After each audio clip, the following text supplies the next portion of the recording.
immense warmth and gratitude. This community spirit inspires us greatly. Together, let's continue fostering this supportive community and promoting well-being. The transition from life to death often carries with it an unspoken script. We commonly envision departing from this world in a hospital bed, perhaps surrounded by the sterile scents of antiseptic or the serene setting of a hospice. Yet, the story of her passing deviated from this familiar narrative. She found herself reclined in her own bed, nestled within the comforts of home when the moment of transition arrived. Her career in intensive care molded her perceptions, fostering an assumption that life's final act would unfold within the clinical confines of a medical institution. This departure from the anticipated norm added a layer of surprise to her experience. The simplicity of merely lying down and slipping away held an unexpected quality that resonated within her thoughts. Sensations cascaded through her as she navigated the threshold between existence and departure.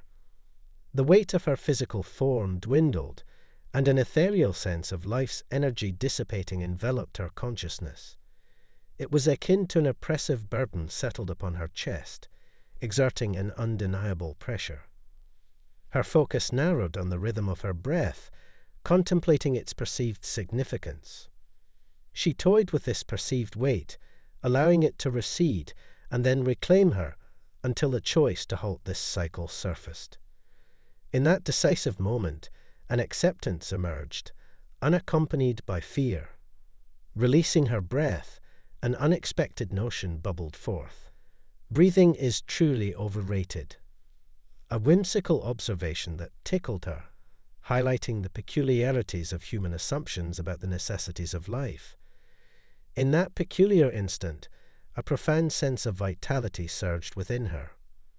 The cessation of her heartbeat ushered in a peculiar auditory sensation, a buzzing resonance that replaced the rhythmic drumming of her heart.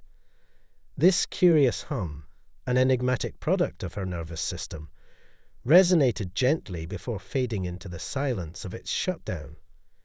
Amidst this sensory shift, an ineffable radiance seized her attention. A luminous brilliance materialized, initially focusing on her brow before expanding, enveloping her being in a comforting embrace. Its familiarity resonated deeply, as if intertwined with her existence since time immemorial. This radiant aura wasn't singular. It resembled a multitude of suns, casting their luminosity towards her. Yet, it wasn't a blinding blaze. Rather, it exuded a soothing warmth and solace. Surrendering to its embrace, she became immersed within its ethereal glow, basking in emotions of love and tranquility. What followed wasn't a sorrowful departure, but a moment steeped in gratitude, a heartfelt expression echoing "Thank you, I love you, and I appreciate you." Subsequently, an additional presence graced her awareness, not a familiar family member, but a guide poised to shepherd her through a life review. At the tender age of 29, she remained oblivious to the concept of a life review or the narratives of near-death experiences. Their journey through pivotal moments wasn't an exhaustive recounting, but a selective exploration. Instances where she emanated genuine compassion juxtaposed with instances shaped by egoistic impulses. The recollection of her first ego-driven action left a lingering ache, a childhood unkindness to a kindergarten friend. She bore the weight of her friend's pain as her own, experiencing a poignant discomfort. Judgment found no place here. Rather, it was a revelation of her intrinsic humanity.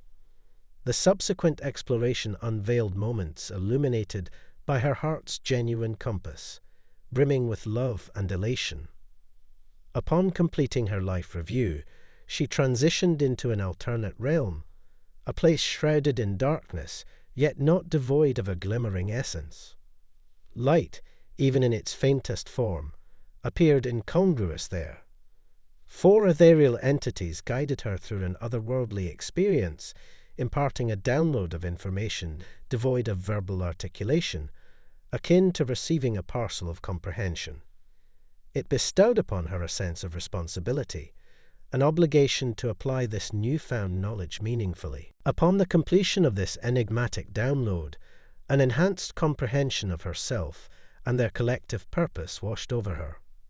Subsequently, a profound sense of unity enveloped her, a profound amalgam of affection, an unrestricted sense of actuality, unbounded love, infinite joy, and limitless tranquility.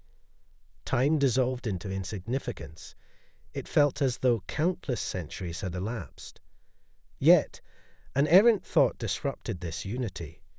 She perceived a luminosity and an approaching entity, symbolizing her penchant for forming attachments. This apparition traversed her, leading her back to the quintessential reality of love. At this pivotal juncture, she underwent a profound shedding of her modo identity, a gradual fading of her sense of self, interests, and past encounters, revealing her quintessential nature, an infinite soul, seamlessly intertwined with the cosmos, submerged in the purest essence of love, joy, and peace. This extraordinary revelation heralded the inception of a profound and awe-inspiring metamorphosis. Subsequent to this revelation, she encountered a voice that communicated not through conventional human lexicon, but resonated within her mind, imparting intricate thoughts. The voice conveyed a lucid message. Her time in that extraordinary realm was not meant to be enduring. A higher purpose beckoned her back to the physical realm, to assist and elevate those in need. Initially resistant, perhaps due to an unwillingness to depart from the euphoric unity she had experienced, she resolved to heed this calling. Reverting to her corporeal form was beyond her volition. An indomitable force guided her back from the spiritual plane to the realm of the living. Abruptly, she reoccupied her earthly vessel, grappling with the tribulations and agonies of existence, yet undeniably animated. Articulating this profound experience to her spouse proved challenging. Its profundity rendered it arduous to elucidate and comprehend completely. She grappled with uncertainty and apprehension, fearing others might regard her as peculiar for recounting such an extraordinary tale. Nevertheless, with time, she began to recognize the profound significance of disseminating this narrative to the world. She comprehended that their shared purpose was unpretentious yet profoundly meaningful, connecting with the profundities of their spirits and disseminating boundless love to all sentient beings. This revelation marked not only the culmination of a journey of personal transformation, but also enlightenment, a wellspring of hope and inspiration for all who encountered her narrative. It epitomized the incredible potential inherent in each individual to transcend personal boundaries and embrace the expansive unity of the human essence. Hello, folks! In the midst of all the commotion swirling around us, our storyteller remains resolute in his conviction that his extraordinary journey holds a spark of optimism. In this turbulent era, he plunges into recounting his tale, aiming to inject a dose of positivity into the mix. So, here we go. For over 30 years, he has mulled over the notion of divulging his brush with mortality, undeterred by skeptics' questioning glances. Get ready for a few surprised expressions, because he's ready to spill the beans. Indeed, sometimes the most profound insights emerge from the least expected sources. In the year 91, life for him was a tapestry woven with the simplicity of an 18-year-old, carefree and unburdened. His paramount concern revolved around the lingering tension of the Soviets' saber-rattling. Balancing the responsibilities of leading the high school football team, nurturing a burgeoning romance with his future spouse, and navigating the attention from numerous colleges, life seemed remarkably bright.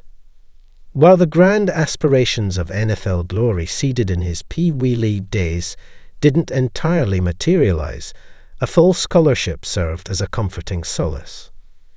That fateful year hung on the precipice of an undefeated season, all hinging upon a single game.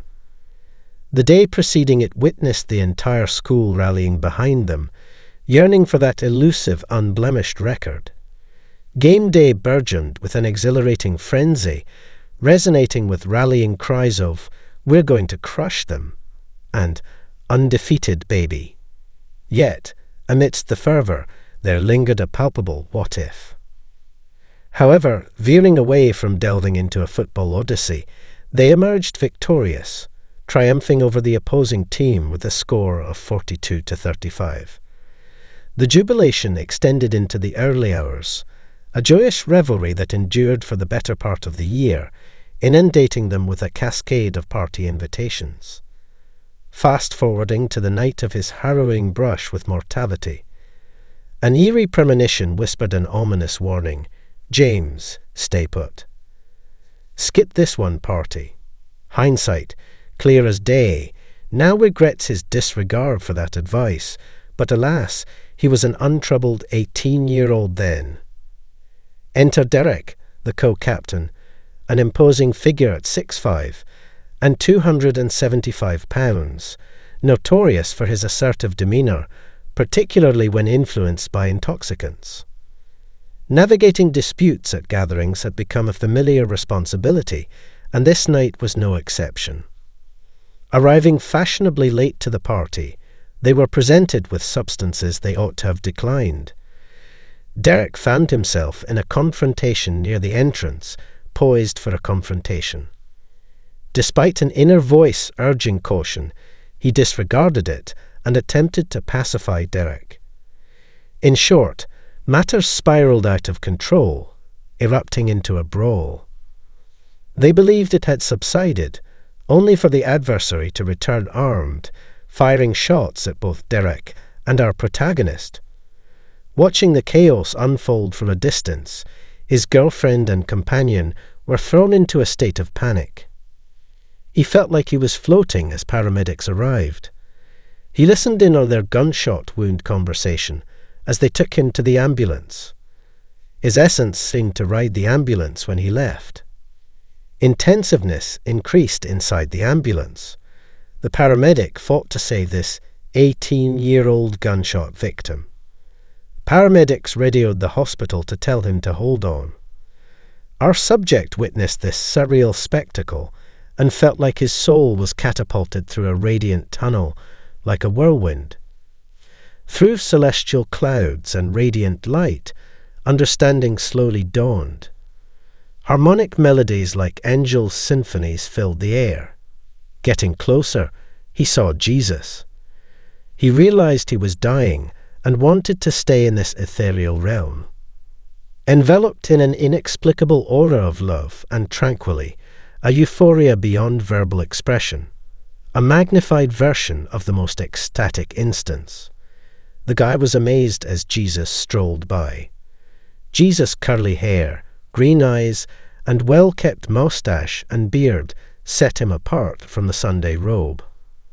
Our religious protagonist said, "Human depictions don't truly capture your essence." A painting called Prince of Peace was closest.